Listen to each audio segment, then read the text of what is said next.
Again, if you're on our phone bridge, please press *1 to submit a question. To ensure we get to everyone's questions, please refrain from asking more than one at a time. We'll have a lot of questions, so if you find that yours has already been answered, press *2 to withdraw it.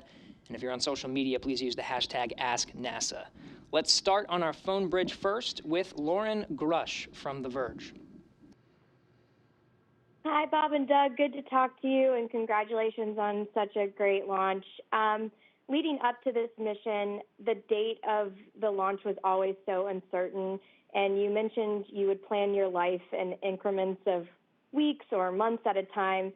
So I'm wondering, how does it feel now after all that buildup, now that it's over and you have a little more certainty in your schedule again? Thanks.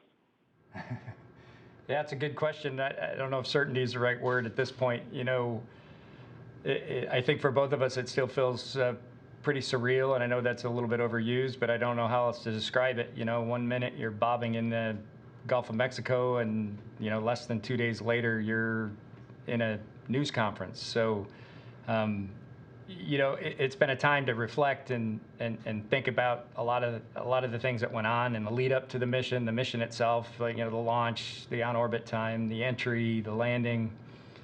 But yeah, at least we know we're done with the mission, which, you know, we didn't even really know launch dates until just a few months before we launched. We didn't know the duration of the mission until a few weeks before we came home. And so I guess it's nice in that respect to be back with our family and our friends here at NASA and working through the post-flight activities that we have. And they're pretty well scheduled for the next few weeks, for sure. In fact, there's a lot of stuff to do over the next few weeks. So we're hoping at some point just to take some time off and share a little more time with our families, since they were the ones that really had to sacrifice as Bob said, over the last 5 years.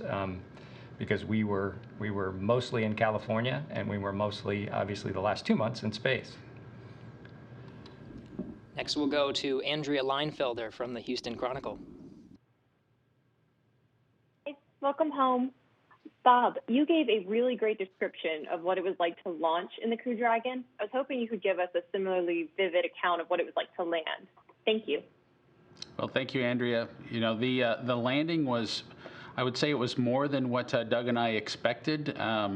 Things are always pretty smooth as you work through a deorbit burn, because of course you're still in low Earth orbit while you take that little bit of energy out that it takes to lower you into the atmosphere and start the trip home. As we kind of descended through the atmosphere, I personally was surprised at just how quickly the events all transpired. It seemed like just a couple minutes later, after the burn was complete, we could look out the windows and see the clouds rushing by at a much accelerated rate. You know, one of the things we didn't have a lot of time to do during our time docked to station with how busy we were was to really focus on the Earth for an extended period of time. And during free flight in Dragon, we were able to do that and probably had a pretty good feel for the rate that the Earth was moving below us. And we could definitely tell things were picking up quick after we started that burn. Once we descended a little bit into the atmosphere, you know, Dragon really, it came alive. It started to fire thrusters and keep us pointed in the appropriate direction. The atmosphere starts to make noise. You can hear that rumble outside the vehicle, and as the vehicle tries to control, you feel a little bit of that shimmy in your body, and our bodies were much better attuned to the environment, so we could feel those small rolls and pitches and yaws, and all those little motions were things that we picked up on inside the vehicle. As we descended through the atmosphere, the thrusters were firing almost continuously, and I think the sound that makes, I did record some audio of it, but it doesn't sound like a machine. It sounds like an animal coming through the atmosphere with all that all the puffs that are happening from the thrusters and the atmospheric noise. It just continues to gain magnitude as you descend down through the atmosphere, and I think we both really noticed that aspect of things. All the separation events, from the trunk separation through the parachute firings, were very much like getting hit in the back of the chair with a baseball bat, you know, just a crack, and then you'd get some sort of a motion associated with that, usually pretty light for the trunk separation, but with the parachutes it was a pretty significant jolt.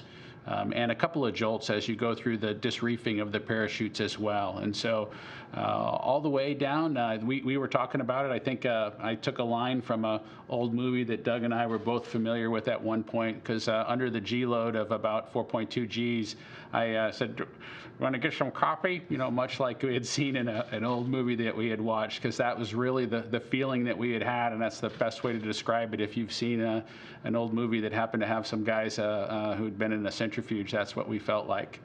When the time came to splashdown, I think we were watching the altimeter, which is a GPS altimeter, so it's not super accurate everywhere that you're located. And so we got to below zero for our altitude on that indicator, which was a little bit surprising. And then we felt the splash, and we saw it splash up over the windows. It was just a great relief, I think, for both of us at that point. And I can't say enough about how well the SpaceX team trained us. You know, they provided us some audio clips of what it was like inside the Demo-1 vehicle, so that we were familiar with all those sounds. And reassuring is not quite the right word, because we think of it more in technical terms as, you know, pilots and engineers riding along with that vehicle. But when it performed as expected and we could check off those events, we were really comfortable coming through the atmosphere, even though, you know, it felt like we were inside of an animal. Let's go to David Curley from the Discovery Channel. Oh, Bob, what a description. Welcome back to both of you. I have a lot of technical questions, but let's do the fun question and the big question. Bob, did you leave something for Megan? You don't have to tell me what it is. Will SpaceX leave it there? And Doug, you said you would talk about the historical meaning afterwards. Here we are. Big picture, what does this mean? Thank you, gentlemen. Welcome home. You go first. Well, inside the vehicle, you know, it's not something we don't do is leave things behind. We do our best to, you know, keep it in ship shape. We did leave a patch inside the vehicle. There's a Demo-1 sticker that we added, and we did give the ship a name, Endeavor. And I'm hopeful that they'll be able to keep both of those things as they go forward and add their decal to the interior of Endeavor. I guess for me, from the historical aspect, that I think, yes, certainly the first U.S. crewed vehicle since the shuttle, so 9 years ago.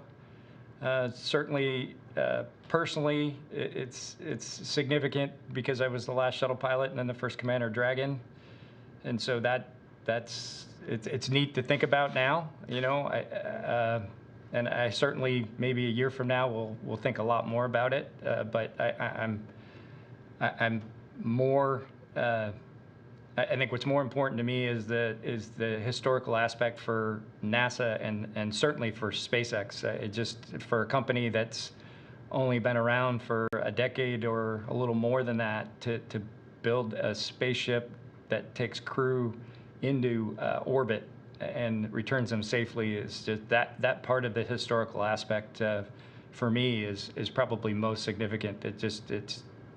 And to be part of that for me is also by far the most important and one of the most incredible highlights that I'll have from a professional career. To just share in that journey, that odyssey, that endeavor, as we named our ship, was just one of the true honors of my entire life, but certainly my professional career.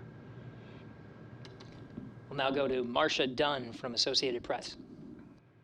Hi, I'm wondering, did either of you realize real time that you were surrounded by pleasure boats filled with gawkers so soon after splashdown? And if so, were you concerned? And if you were unaware of them, were you surprised to find that out afterward? And Bob, a real quick question, when's the puppy arriving? Well, I guess since Bob's got a really important question to answer, I'll talk about the boaters. You know, this is something that we discussed as a NASA SpaceX group prior to Demo-1, actually. And, you know, we certainly appreciate the folks wanting to participate in the event. But, you know, there's some safety aspects that I think, you know, as the administrator said, we'll have to take a look at, because it just can't happen like it did before. But certainly we were not, and it's mostly due to kind of the way the windows looked after splashdown. So, you know, the reentry is a fairly dynamic event, and you can see from, you know, just an overall view of the capsule that reentry is a pretty demanding environment, you know, with the different scorches on the vehicle, and the windows were not spared any of that. The look out the windows, you could basically tell that it was daylight, but very little else. So we didn't really see anything clearly out the windows until the SpaceX recovery crews got near us with the fast boats, and then we could see a head or two out the window. But yeah, I had absolutely no awareness of the other flotilla that was out there until we were back on board Go Searcher and in the medical facility. Yeah, I just would add a little bit to that, which is, you know, folks need to realize we were delayed with actually opening the hatch for an extended period while the teams really made sure that everything was clear and the vehicle was safe for us to exit and for them to get as many people as required to, you know, perform that extraction for us. And so just a word to the wise for folks who have ideas of coming that close again in the future, that, you know, we take extreme precautions to make sure it is safe, and we do that for a reason, and hopefully they'll appreciate that, you know, that's required really with spacecraft operations. As far as the puppy goes, we're on about a 2-week time frame where we need to teach my son a little bit about the things that are required to, you know, have a dog in the house, and make sure he's comfortable with picking up his responsibilities associated with the dog. You know, I've done a lot of that with the IP phone from the space station over the last couple months, but now he's got to put his work in to get the dog bed in the right location and show me that he's ready to take on that responsibility. And, you know, he's gonna love that puppy, and he's gonna, you know, needs to bring him up right, and so we're gonna set him up for success. Otherwise, it'll be my dog instead of his. Let's go to Robert Perlman from Collect Space. Hi, Bob and Doug. Great to see you back on Earth. Up until now, after a historic NASA first flight like yours, it would almost be a given that something from the mission, the spacecraft or the spacesuits, would be headed to the Smithsonian. But given the commercial nature of your flight, very little of your mission's equipment belongs to NASA, and your spacecraft is already slated to fly again.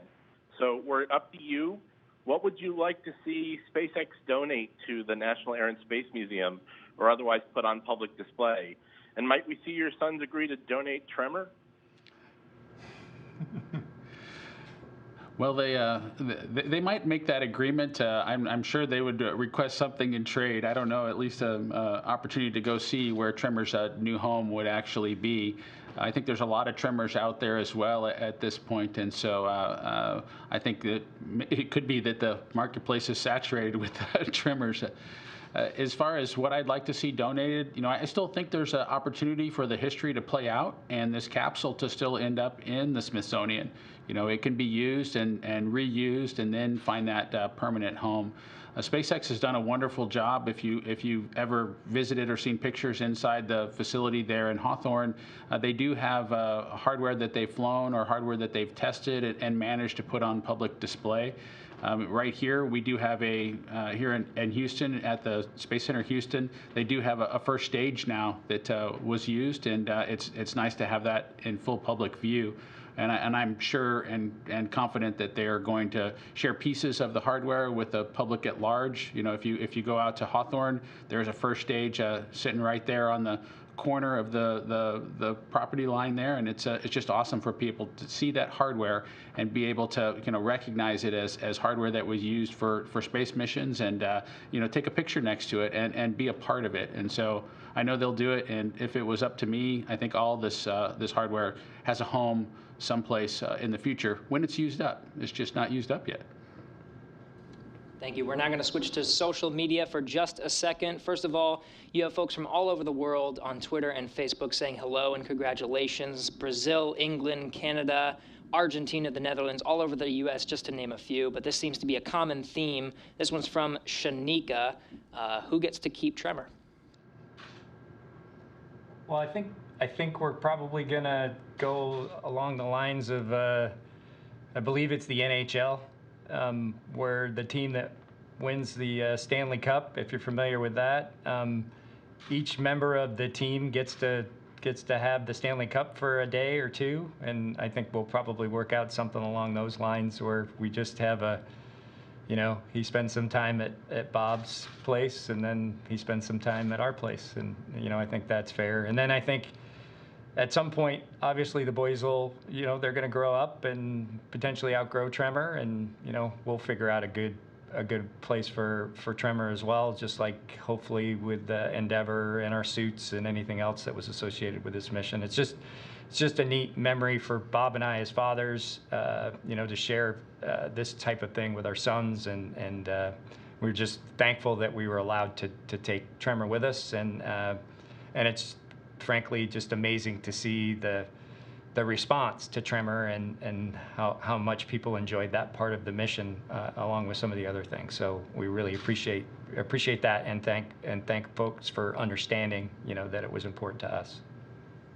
We'll take one more Ask NASA question, this one from Leanne on Facebook, asking, what's the first thing you ate after returning to Earth?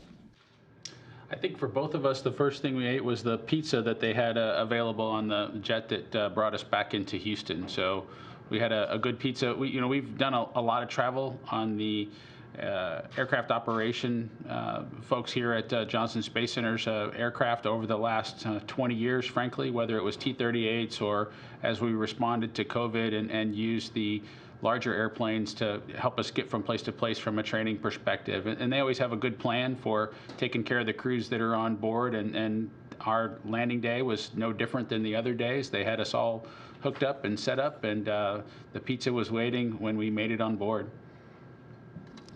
Thank you. We'll now return to the phone bridge, starting with Eric Berger from Ars Technica.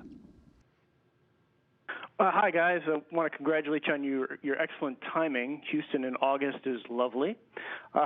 If I may ask a non-Tremor question, were there any surprises during the mission? It all looked so smooth from the launch to the landing, to us watching on the ground.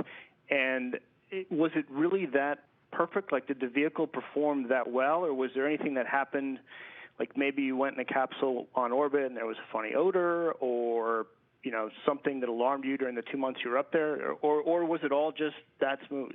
Thank you. Yeah, frankly, the DM-2 mission part of it, as well as the docked ISS mission that we participated in, Expedition 63, but certainly the DM-2 mission, I personally expected there to be more, certainly not issues with the vehicle, but some challenges or some things that were maybe not quite what we expected. I mean, even on our shuttle flights, we had things that happened on both of mine, and I know, Bob and I have talked a lot about his missions as well. There were things that happened that were right out of a simulator event, and something that you certainly wouldn't have expected in a real flight. But my credit once again is to the folks at SpaceX, the production folks, the people that put Endeavor together, and then certainly our training folks.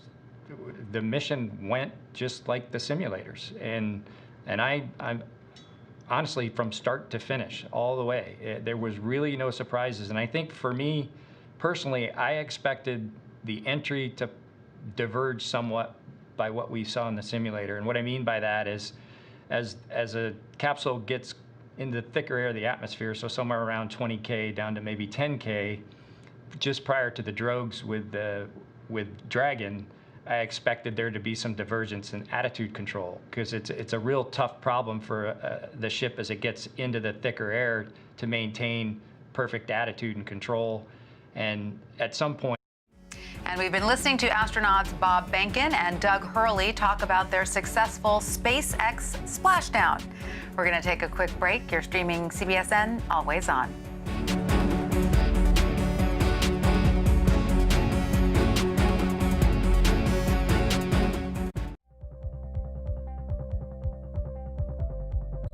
The biggest names in politics. Whoa, that's news. Do you think that the president has the authority to send in active duty troops? Face the questions you want answered. Did the CDC let the American people down? Tell me about the decision. When was it made? Who made it? What is the next area that you are concerned about? What does that mean for the risk of reinfection here in the United States? You bring up a very good point, Margaret. Margaret, that's a great question.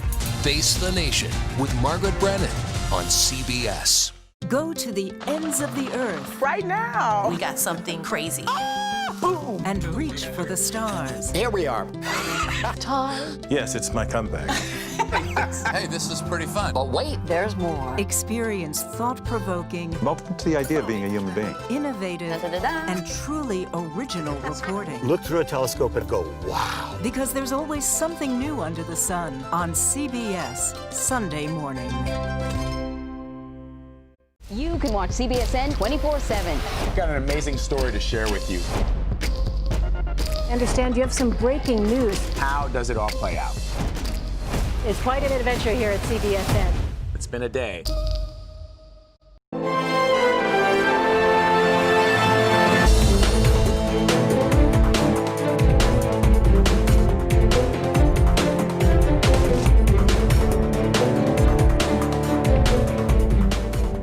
Hello, everyone. I'm Tanya Rivera. Welcome to Red and Blue. Gridlock drags on between the White House and Congress as they fail to find common ground on a coronavirus relief package, even as the last one expired. Millions of Americans are struggling and out of work. The president says COVID-19 is under control, just days after conceding things would get worse before they get better. Meanwhile, the White House is still vacillating between undermining and supporting members of the coronavirus task force.